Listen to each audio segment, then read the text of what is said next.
Your uni, your team. From kick-off to the final whistle. This is the Shock Radio Sports Show. Hello and welcome back to your weekly sports show on a Wednesday. I'm Will and we're joined by... Hi, I'm Gemma. Perfect. We'll be talking all things that have gone on in the world of sports week. We've had a Manchester derby in the women's and we've got another one tonight. Manchester City and United have both been playing and they'll play midweek again. Snooker's been on. Lewis Hamilton has made a bit of a career change to a team from Italy and we're going to cover it all. It's going to be great. We are going to cover City first against United women. You were there, weren't you? Yes, I was. It was such a fun match, actually. It was weird, though, because I support City, but it was a bit weird because obviously we lost 2-4, which was a shame. But it was, all in all, a really fun match. Yeah. That'll all be covered, as we said. It'll be the same old crack as every other week. But first, this is a bit of Kings of Leon with Molly's Chambers. We're back for the sports show. You've got us for the next 50 minutes, and we're going to be talking everything in the world of sport this week, but we're going to start with the Manchester derby in the women's game, Sunday afternoon, 4-2. Gemma, do you want to fill us in? Right, so I don't know where to start with this one. Hang on. Well, United won 4-2. Yeah. You're a City fan. I am a City fan, so it was a bit of an upset, to be fair. You're a United fan, aren't you? Yeah, sadly.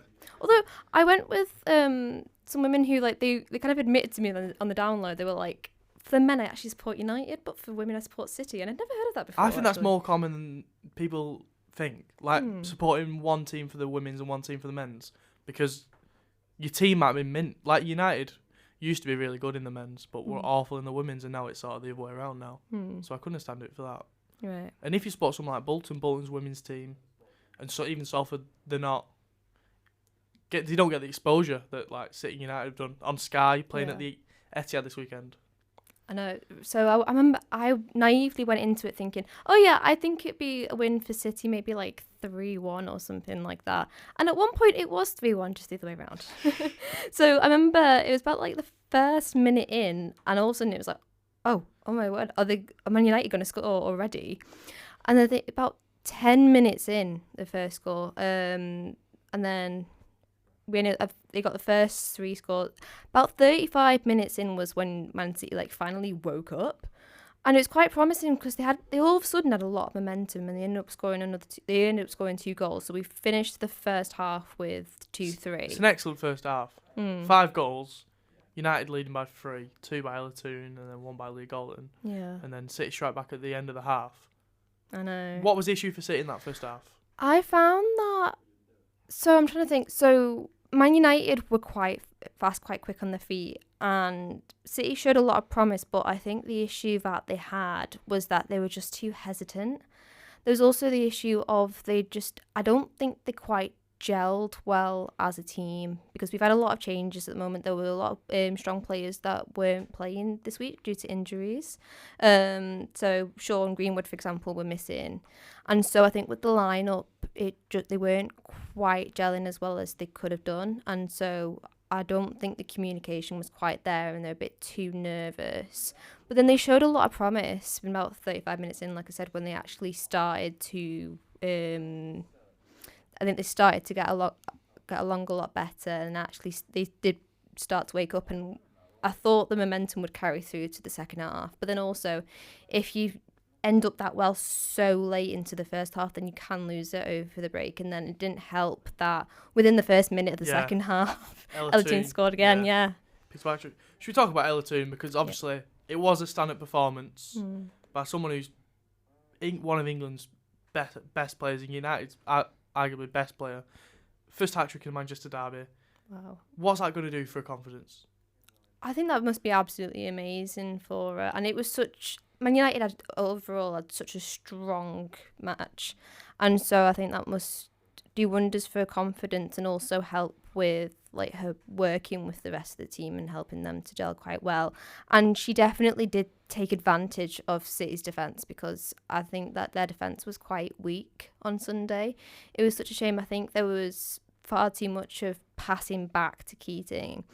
I noticed that I think Keating got a lot of heat on her for as a goalkeeper, But I think it was a two-way thing. But it wasn't just her; it was the defence, like constantly passing back to her and bringing her forward, so that when United would get possession of the ball, it was scramble to try and defend the net. United's fast forwards then obviously being like not the deciding factor, but pouncing on mistakes and making them look worse than they were. What will playing on Sky Sports on a Sunday night slot and at the Etihad with quite a good crowd do for the women's game? Because obviously we keep talking about them getting more exposure and equal TV rights as the men, but this is a step in the right direction, surely. Of course, yeah. It was really encouraging to see that it was in the main Etihad Stadium.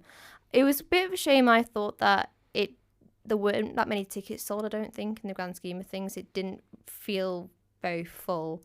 Also didn't help that United were a lot louder, I think, than the City fans, because I was in like manager's corner, and then so we're nearer to the United fans. Well, I could see them more out of my periphery, and they were a lot louder.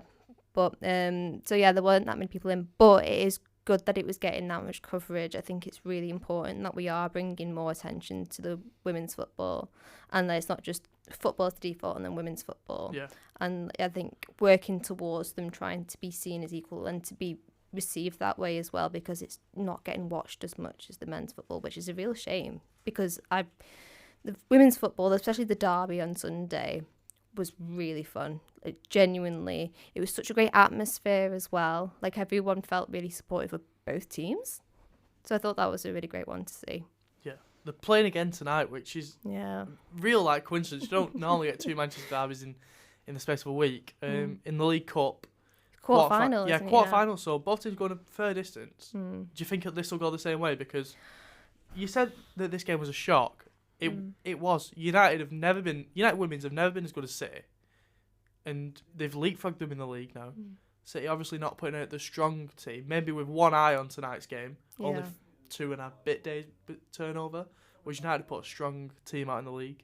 Do you think it'll go the same way, or do you think we'll see City back to their best? I think City are going to have to try really hard to hold their nerve, because I think obviously they would have felt quite wounded after Sunday's game. And so they need to make sure that they don't let that get in the way of this game. Maybe treat it as either treat it as a separate one or treat it as a warm-up to this one. They learn from their mistakes and that they can come back fighting on tonight. I hope they come back fighting, because otherwise it'd be such a shame. And I think it could be quite evenly matched. That's what I'm hoping for anyway, that it's quite evenly matched. But I also am aware that it'll be a smaller stadium because it's at the Lee Sports Village, isn't it? Yeah. It's not a massive stadium. It's where Lee Leopards play, isn't it? Yep. Anyone else play there? I'm trying to think, because I only know it for the rugby. Yeah. Because if you couldn't tell, we're the Leopard Princess, I support Lee Leopards. Who do you think the key player will be tonight then? Because Ella Toone obviously had a stamp on the game on Sunday, scoring 3 goals, but you had Turland getting 3 assists. Yeah. Fowler for City got 2 assists at the weekend. So obviously there's quality on both sides. Do you think it'll be a game of individual brilliance again, or two teams working at their best? I'm hoping that both teams have learnt from Sunday, in that it will be more of a team effort rather than focusing on individuals. And I also hope that they don't let what happened on Sunday get in the way, especially with the goalkeeping. Yeah, I think it'd be more of a team effort rather than highlighting individuals. Is there anything United need to do? Because obviously a 4-2 win is convincing, and there's performances there that go, well, you've done your job, that's great. Yeah. But were there any mistakes in that United team that they need to iron out? Because obviously there's quality in the City side that will pounce on it. I think sometimes they might have been a bit too aggressive. I think there was 2 yellow cards from United on Sunday. And so I think they just need to make sure that they don't get too complacent. Yeah, there were 2. Gabby George got 1. Yeah. I think that's the risk when you have such a big win at the Etihad, and then it's kind of a home match for them. So they need to make sure that they don't get too comfortable, because you would expect City to come back fighting. Prediction? I'm thinking maybe. I think it's gonna be a very close one. I feel like 2-0 to start with, and going off penalties, and then maybe this is me being optimistic because we got to keep in mind that there's a bias here. Maybe City because I think on Sunday both of their goals were from corner kicks. Oh, right. So that's obviously an area that United need to improve on, but could City target that? Possibly, but although in the second half, United did learn from it because there were more corner kicks from City and they were able to put up a good defence. And so I think it'll be a tough one. I think probably looking at maybe like 3-2. I just don't know which way round it'll be. It is the cup, so it's different to the league game, and it's stay in it as long as possible because you've always got penalties, or I don't know if replays are still a thing in the women's game because they've got rid of them in the men's, wrongly so. But it's a cup game, stay in it as long as possible, and anything can happen. That's the magic of the cup. Anything can happen. I think it could very likely come down to penalties. That'd be good, wouldn't it? I'm gonna back United. United to win again on penalties. On penalties. Shake of the head there from Josh Bingham behind the wall. He's not happy. But yeah, should we touch on Manchester City men's then? Yeah. Because obviously they had that horrible run of form from late October to early December, and that seems to be smoothed out a little bit now with 4 wins in the last 5. I think it helps if you end up 6-0 against Ipswich. Yeah. Adam Skin, Shock's very own, was not happy at the weekend. But a 2-2 draw away at Brentford. Brentford really solid at home, so a good result there. And then a 6-0 away at Ipswich in the last 2. You can't complain at that. And they've made business in the January window again. But should we talk about that 6-0 game? Because Foden got 2, Kovacic got 1, Haaland back again, and then young McAtee on the score sheet. What's that going to do for them? Because obviously there's a big deficit to Liverpool, the leaders in the league. Yeah. Arsenal as well got ahead of them. City, the form, it must have been a massive hit to the confidence, but they've got to start winning games now instead of the season. So what's that 6-0 going to do for them? I think it will hopefully kind of give them back the confidence that they do need. They're in 4th place now, I think, aren't they? I'll get back to you on that. I think it is 4th place, but it is a 12-point difference between them and Liverpool at the top. But I was reading a report on it today, actually, and I thought this was quite interesting how it was worded. So Gary Rose, the BBC, City looked like their old selves as they recorded the biggest win of the season by thrashing struggling Ipswich. Very dramatic there.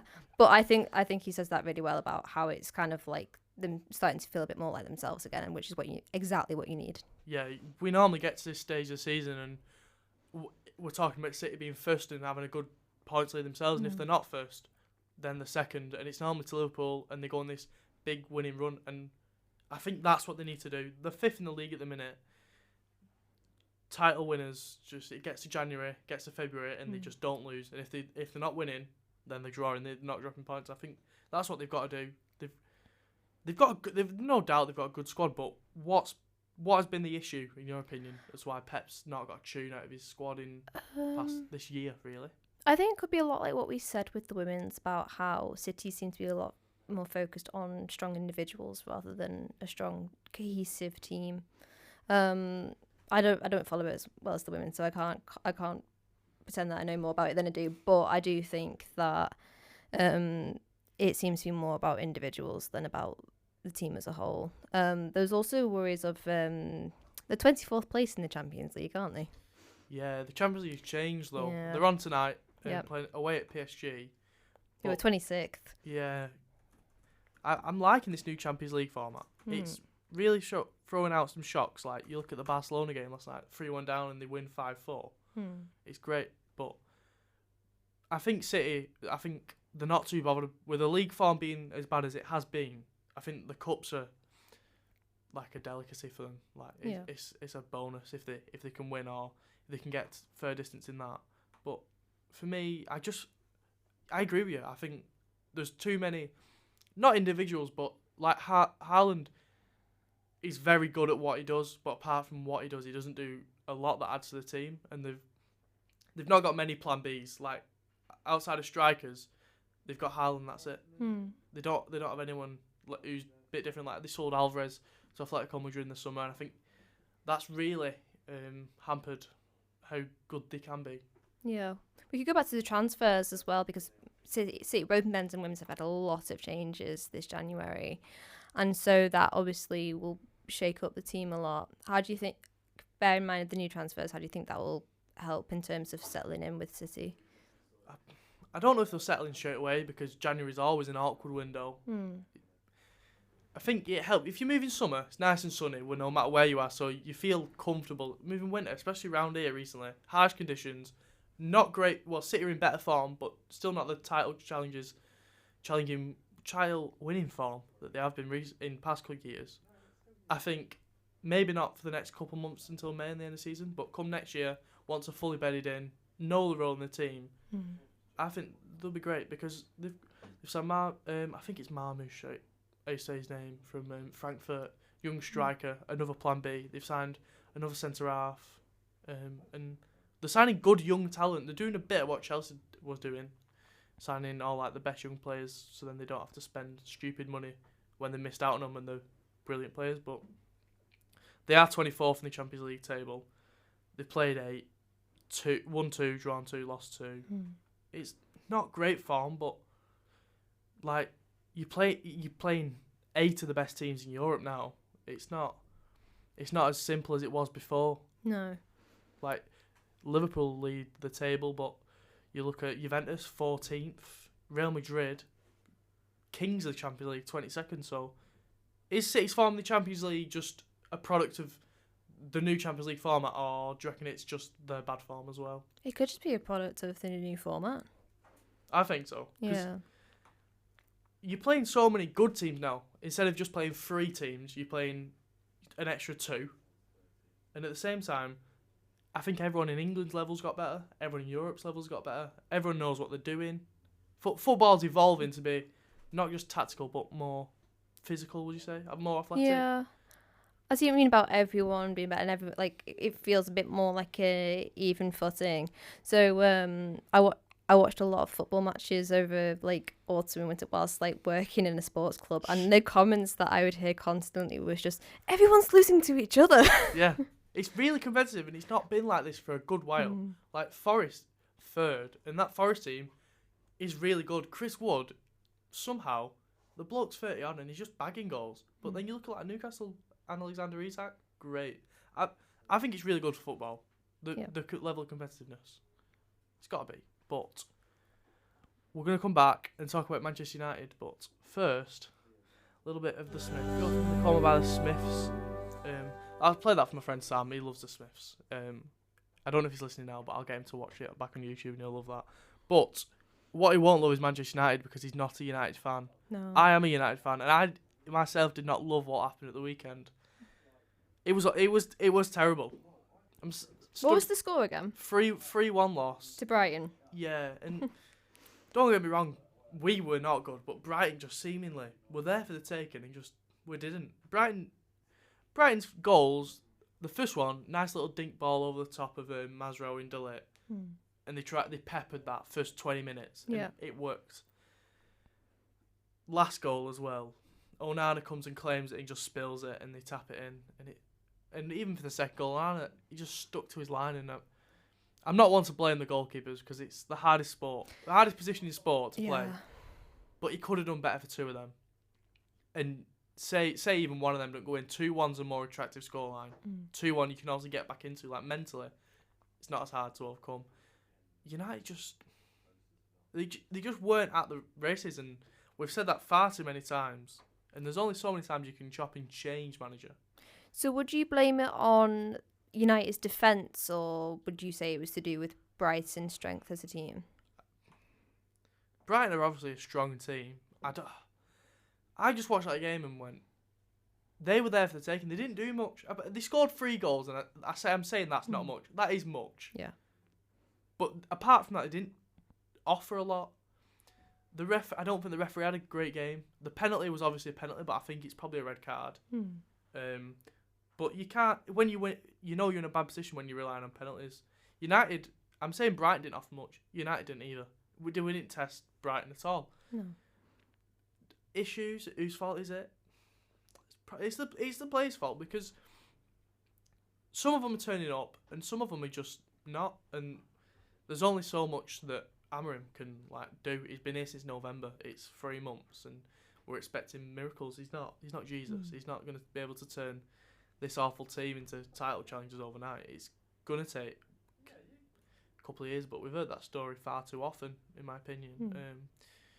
Play Rangers on Thursday night. I'll be there again.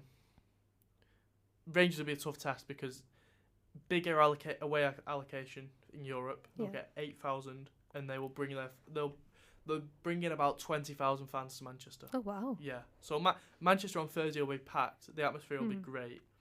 In the ground, the atmosphere will be great, and it'll be a real mental test to see, can you handle this? Because it's not easy when you've got some real animosity being created by the fans. No.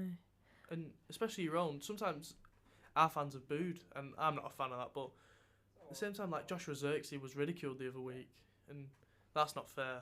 And it's going to be a real test on Thursday night against Rangers. Yeah.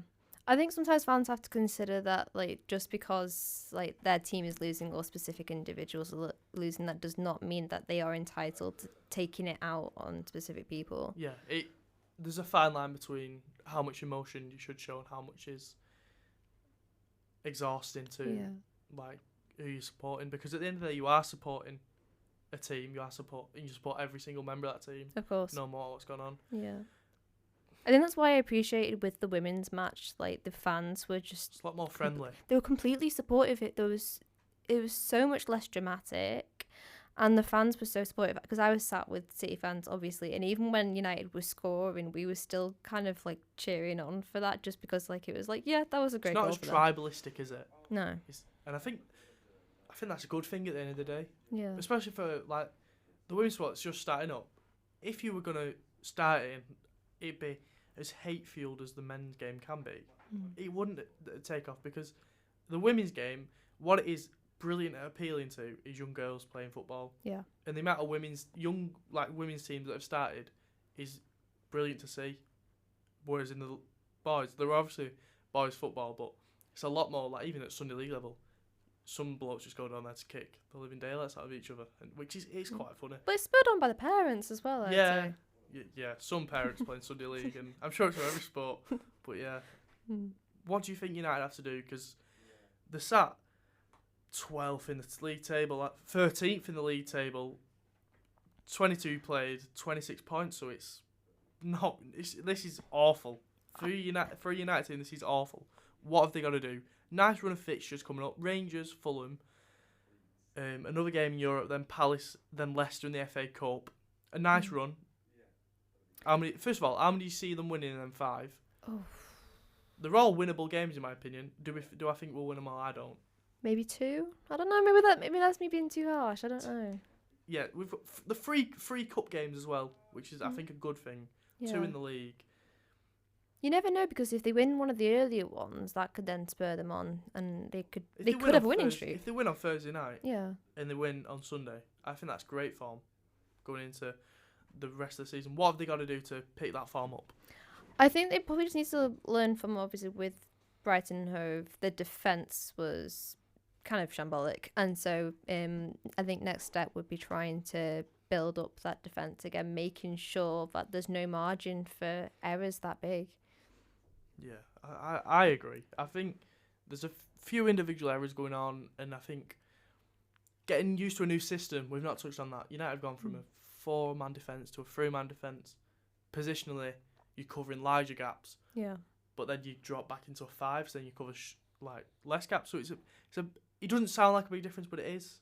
And at the end of the day, that's going to take time to get used to for professionals who, even though they are professionals, it will take time because it's a completely new system. Of course. I'm running out of patience with United, really. But I'll always be there. It's just it's one of them. It picks you don't pick it. Yeah, I think that's the beauty of it when it comes to what teams you support, whether that's football or rugby. You don't choose them; they choose you, and you will. And I'd like to think that most people will stick by their team no matter what. Because I can't even give you a logical reason as to why I support City. I think it's more to do with my family, my mum's side of the family in particular, all supported City, and so I just kind of thought, I support City because I grew up near there, and that's just what my family did, and so that's never going to change, really. Yeah, I support United because every single member of my family does, apart from my brother, because he's just an awkward little idiot. But yeah, we've covered United, men's and women's. We've covered City, men's and women's. We'll be back after a little bit of Stereophonics. By Stereophonics, and we're back. We're going to quickly touch on Carl Robinson's Salford side, whose winning run in the league, should I say, ended at the weekend. Sadly, they played. They have been playing some really good stuff, but it wasn't to be at the weekend, was it? No. They lost 2-0 to Fleetwood, and it wasn't a great display, really. They had a man sent off. They went 2-0 down in the first 12 minutes, and they didn't recover from there. Killian Kwasi got sent off. And it's not really something that Carl Robinson would have wanted. His side had got up to second in the league. They're now seventh, just sat outside the playoffs, which is good. What do you think they need to do to reach the playoffs? Apart from not get men sent off like they did at the weekend. Yeah, I think not getting sent off is a good start. Like we said before about the 2 goals were scored in the first 12 minutes. So I'm going to be very, very optimistic here and say that they did a good job at making sure that they didn't widen that gap. So they may not have scored any goals themselves, but they didn't do any. They managed after the 12 minutes, it was a fairly even game. Yeah. I'd agree with you. Salford had 67% possession, had an expected goals of 0.8. So going off that, they should have scored 1, really. Yeah.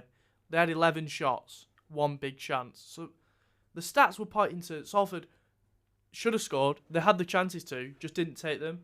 That's obviously something they're going to need to do. Carl Robinson has consistently said there's not enough goals in this side, with Cole Stockton coming back from injury and just being a bit hampered. But at the same time, they've just had a brilliant run of form, only conceding 1 in the past 9, apart from the thrashing against City. Do you reckon the thrashing against City has impacted them? Because obviously they weren't expected to win that game, but No. 8-0's heavy deficit. Yeah, I think if you're losing 8-0, then that's on you. And that sounds like a really harsh way of putting it, but I think if the gap is that wide, then it means that there's clearly an issue with defence there. Like with the Fleetwood Town match, it sounds like there was a lot of promise, like you said, like more than 60% possession. You've just got to go for it and have that confidence to just do it. Go on. Yeah, it could just be that they need more confidence in terms of actually striking.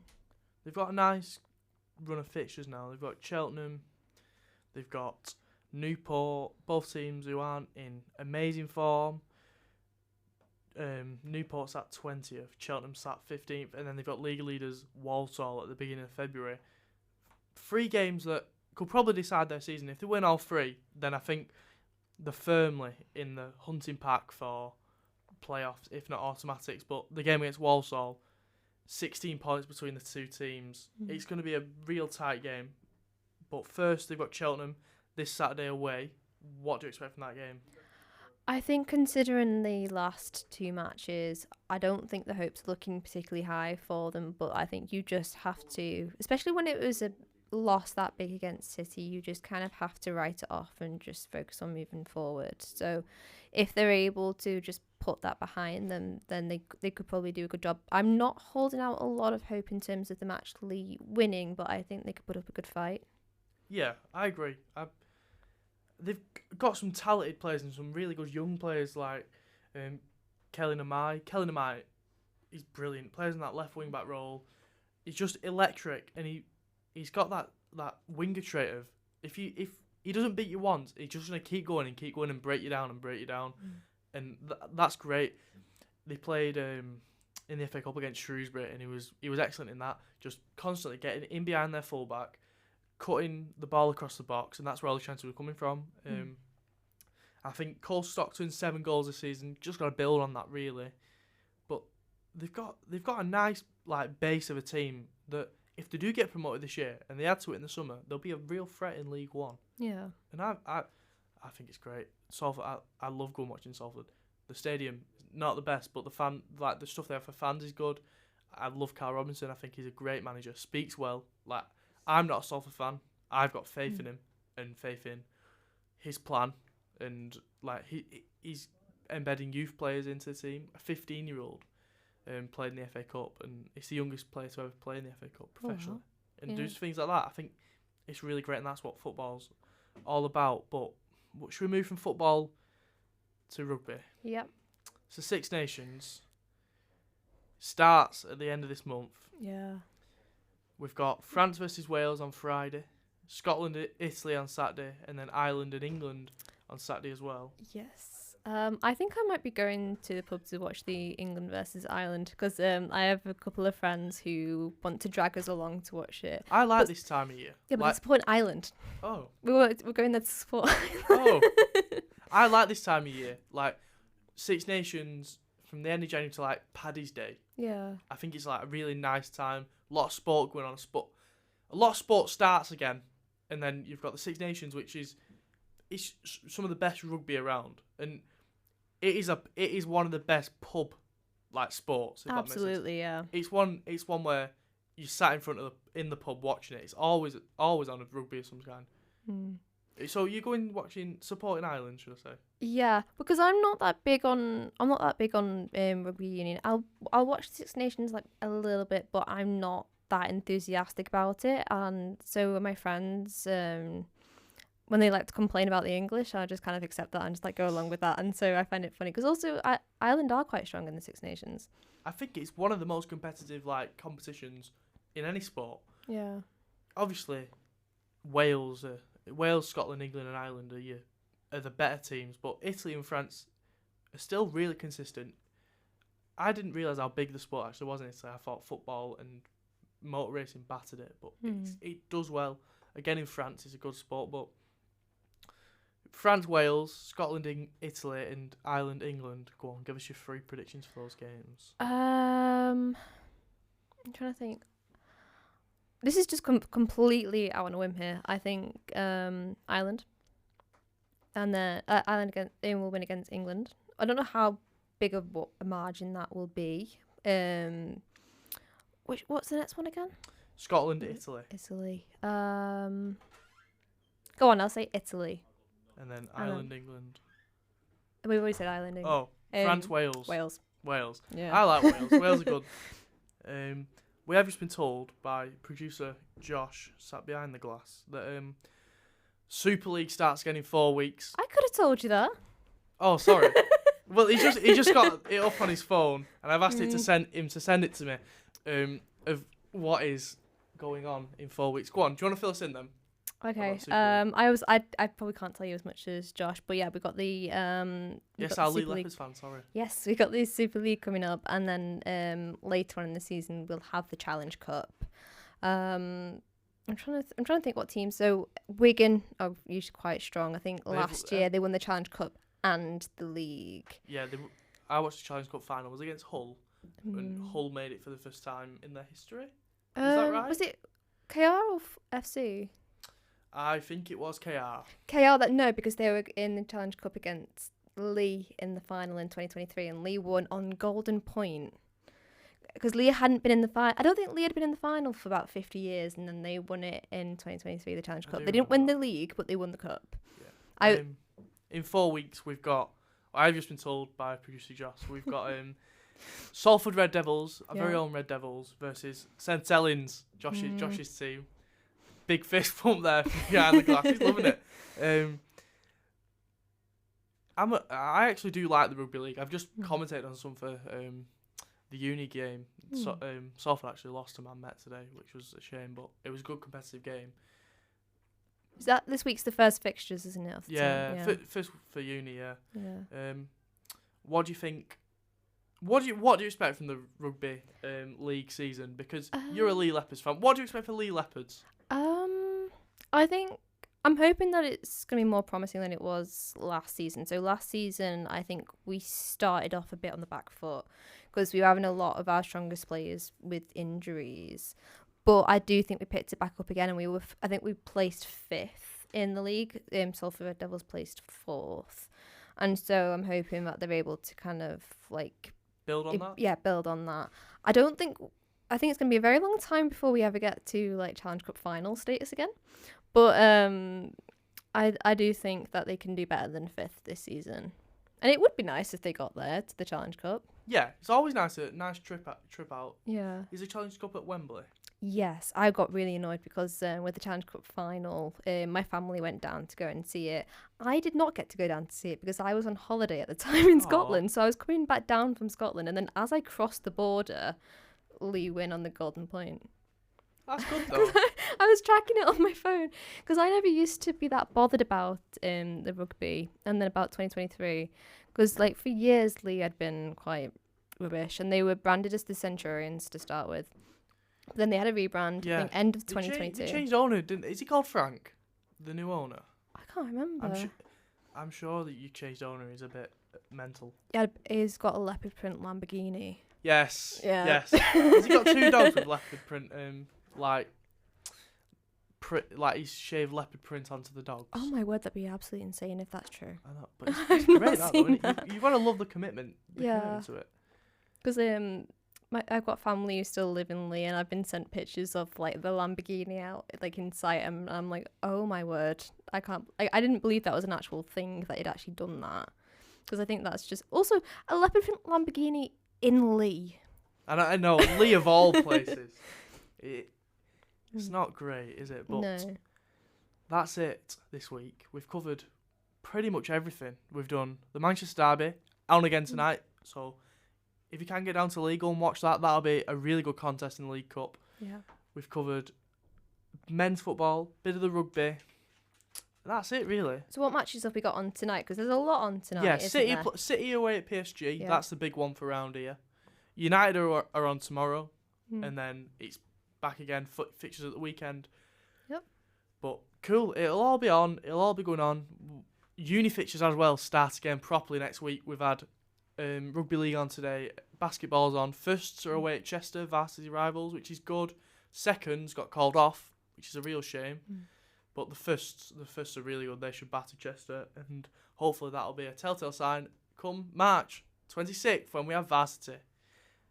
Thank you very much for joining me. Thanks for having me. It's all right. This has been Short Sports Show. We'll be back next week.